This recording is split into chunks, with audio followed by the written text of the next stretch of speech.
Good morning, kids. Today we're checking out a bit of an old video from the film theaters. It's about how the world of One Piece is broken. And, well, yeah, most likely is broken, because, it's One Piece. Hello, Internet! Welcome to Film Theory, the show that ate the devil fruit, giving us the power to ruin your favorite childhood series. So, You could probably have called that the ruin fruit. Or whatever it would be in, the actual devil fruit language. I kind of only watched the dub. as the general audience has started to cool on superheroes, the bigwigs over at Hollywood have been looking for their next big treasure trove of IP they can plunder and turn into billion-dollar hits. And one of the wells that they've been turning to in recent years, anime. And even though legendary classics like Dragon Ball, Ghost in the Shell, and Cowboy Bebop haven't turned out that great, hasn't stopped them from trying some more. Feels like every week we hear about a beloved anime getting its own live-action adaptation. Yu Yu Hakusho is getting one at Netflix, Gundam's getting the big screen treatment over at Netflix, Netflix is trying their hand at My Hero Academia, Sword Art Online is making the jump over to Netflix. Wow, that is a lot of Netflix. Hey, Netflix. It turns out better than Death Note. Wait, they're doing another live-action Death Note at Netflix? Okay, so that's a lot. And given Netflix's previous track record, I think it's fair to be a bit nervous. But hey, who knows? Maybe they've figured out a way to course-correct the ship. In fact, we won't have to wait long to see if that's the case, because a few days after this theory airs, they're gonna be dropping their version of a live-action One Piece. In case you don't know about this massively popular anime, One Piece is— Note, I haven't seen the live action yet, and I barely know anything about the anime. all about the swashbuckling Monkey D. Luffy and his ragtag crew of Straw Hat pirates, all searching for the treasure of the last king of the pirates. As the king explained before he died, "My fortune is yours for the taking, but you'll have to find it first. I left everything I own in one piece." Now, if you thought this was going to be a quick adventure... That's why it's called that. Oh, you sweet summer child, you're so wrong. One Piece is one of the world's longest-running anime, with over 100 manga volumes, 1,000 episodes, and a quarter century's worth of content, with no real signs that they're going to be stopping anytime soon. Gotta be real here with you, loyal theorists. We've been wanting to cover One Piece on the channel for a long time. There's just so much that you have to watch and read to cover your bases. Watching the anime alone would take you over 17 days straight, with no sleep and no bathroom breaks. Just from that alone, I was really skeptical when Netflix announced that they were making the show, but after seeing the trailer, yeah, I've got some cautious optimism. I'm Monkey D. Luffy, and I'm gonna be king of the pirates. Here's hoping they stick the landing. But with this Netflix adaptation coming along and basically asking, what if— The One Piece! The One Piece is real! I got some cogs turning in my head. Yeah, what if the One Piece were real? And by that I mean, what if the world of One Piece were real? This is a franchise with an incredibly unique setup in a world that is instantly recognizable. So what would happen if we applied real-world science to it? That's right, friends, we're doing a certified theorist classic. Well, first thing you'd have to try to explain is the devil fruit. Like, how the heck does eating this strange apple suddenly give me powers of a god? Like, hey, look at this wood apple. Wow, that tasted terrible. Oh, look, now I can turn my body into flames. Explain that.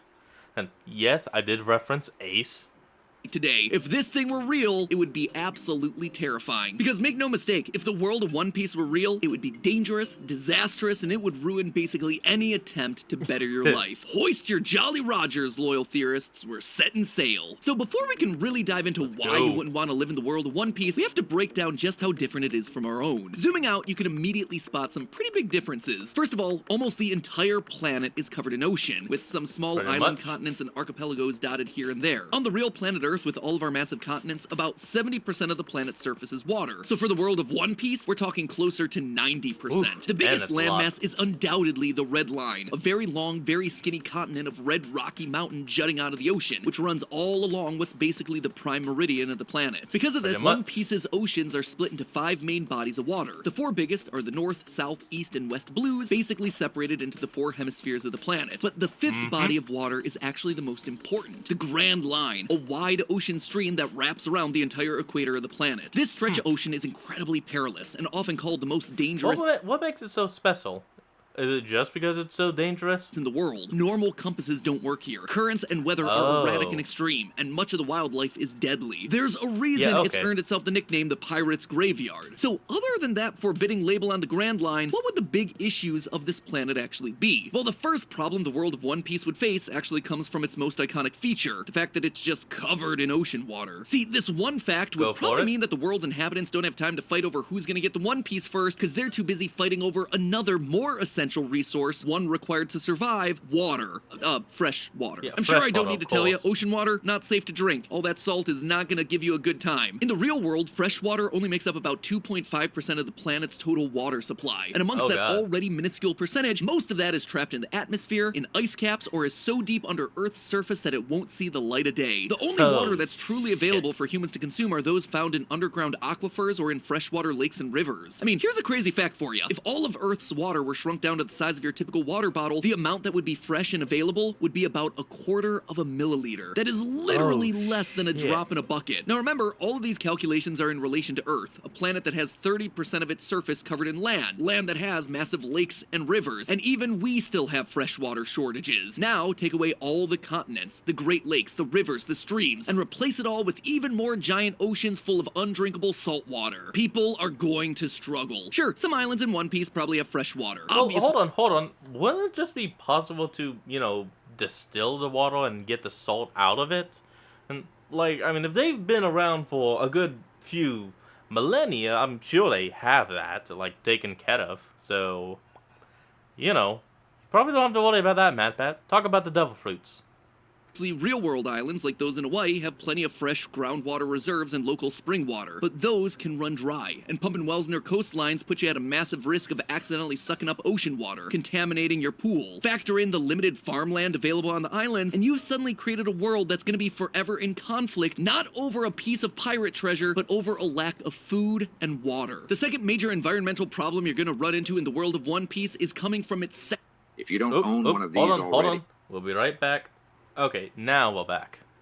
second most striking physical feature, the red line continent that basically cuts the planet in half. How so? Well, this is basically going to make a ton of the islands on the planet borderline impossible to live on. To explain what I mean, let's just take a look at this map of our very real world, specifically the west coast of the United States. You ever notice how so much of the west coast is incredibly green, basically running from Canada all the way to central California? Everything Yeah. is covered in trees and wildlife. It's beautiful. And then there's almost a straight line where everything to the east becomes much more brown, full of The deserts Rocky and Mountains, dry right? grasslands. Why does it happen? Well, that straight line separating these two regions is the Cascade Mountain Range. Oh, See, there's Cascade basically a permanent Mountains. breeze flowing into North America from the Pacific Ocean until it reaches the Cascades and is suddenly deflected up. That rapid upward movement forces the moisture carried by the wind to condensate, making a bunch of rain and creating an ecosystem that's fit for a bunch of plant growth. This is why cities in the Pacific Northwest are so famously rainy and why the forests there are so abundant. But on the opposite side of the Oh. mountain range, you have the opposite effect. Since all the moisture was taken out of the air by the mountains, the ecosystems are much drier and hotter on the other side. The phenomenon is fittingly known as the rain shadow effect, since the mountains are casting a heard of that. metaphorical shadow where there's no rain on the far side of the range. So now let's apply what we just talked about to the world of One Piece. Since the red line is basically a giant ring of incredibly tall mountains, it's going to cast an equally enormous rain shadow. Since the Grand Line ocean current travels from west to east, then we would expect the wind to also be hitting that western side of the red line mountain range, making the eastern side of the red lines devastatingly dry. And wouldn't you know it, but that's exactly where our intrepid Straw Hat heroes start their adventure. The first 6 arcs of Oh. One Piece's story take place in the East Blue Ocean, and eventually end up Okay. at the Red Line. So if this planet were even somewhat realistic, every single island they visit at the beginning of the show would be an arid desert wasteland, where there just But isn't a it's lot of not. water and rain for life to take hold. And hey, it gets even worse from there when you take into account the next aspect of the world of One Piece, the Grand Line. Or rather, what's around the Grand Line. See, flanking above and below the Grand Line is a stretch of sea known as the Calm Belt. And while that might sound like it's going to be smooth sailing, it actually creates a It's not, giant isn't problem. it? The calm belts here aren't just expanses of pleasant seas, they're completely still. And I mean completely still. In Oh, contrast to all damn. the crazy currents and unpredictable winds of the Grand Line, the calm belts have no wind to catch your sails, no currents to carry you along. And that right there would be outright disastrous, maybe even apocalyptic in a real life climate system. If water Yeah, and that would wind be just flat out terrible. stopped, like it hit a brick wall at the calm belt, that means that that the oceans in the northern and southern hemispheres aren't sharing any water. Similarly, since the Red Line continent is basically dividing the world in half, it means that the oceans in the west and eastern hemispheres are also not sharing water, besides a pathetic trickle that just gets through at the reverse mountain. Basically, each ocean in the world of One Piece is in its own entirely enclosed system. Why is that so bad? Temperature. Because the planet's a big old spheroid, the central part at the equator receives a whole lot more of the sun's heat compared to the poles. That's one of the big reasons that places like Central America, Central Africa, and Southeast Asia have such warm tropical climates. However, the currents running throughout our oceans transport the warmer waters from the equator down towards the poles, thereby increasing the overall temperature of those areas and making them more temperate and habitable for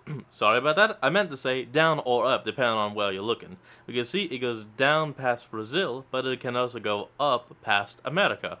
more creatures, including us humans. If you want a really good example of how this works, look no further than Europe. You ever notice how far north Europe actually is on the map? Cities known for their warmer climates like Rome actually sit on the same latitude as more notoriously cold climates like Boston. Europe is able to maintain a warmer climate in part thanks to these ocean currents. So if those currents were to just somehow stop, large parts of Europe and North America would likely experience incredibly long periods of freezing conditions, devastating trade and agriculture in those areas. Now apply this to the world of One Piece. The warmer waters inside the Grand Line are essentially trapped inside the Grand Line. They can't be distributed to the northern and southern parts of the world. That would, in essence, make those parts of the globe permanent Arctic wastelands, unfit for most habitation, let alone any tropical island pirate adventures. Now, all of this is awful, and if One Piece were anything remotely close to realistic, this paints a picture of a devastating hellscape. Basically, half the world would be desert, a lot of the northern and southern hemispheres would be frozen over, and there would be very few resources across the board to sustain any sort of population. The long and short of it, the world of One Piece is totally messed up. Not only would the way the world is built result in something completely unlivable for a huge percentage of the surface, but the natural phenomenon that we see coming from the Grand Line don't only make it dangerous for sailing, it also completely destroys any possibility of technological advancement on that planet. Things would basically be stuck at the technological level of the Industrial Revolution or just before, which, hey, wouldn't you know it, that's exactly what we're seeing. In One Piece, everyone is basically just sailing ships around. Engines of any sort are exceedingly rare, and any sort of transportation or technology usually comes from the use of the weird wildlife on the planet, or magical powers granted by the Devil Fruit. So in reality, when you look at it, for as scientifically unless you do like what Ace does and literally have an engine at your feet.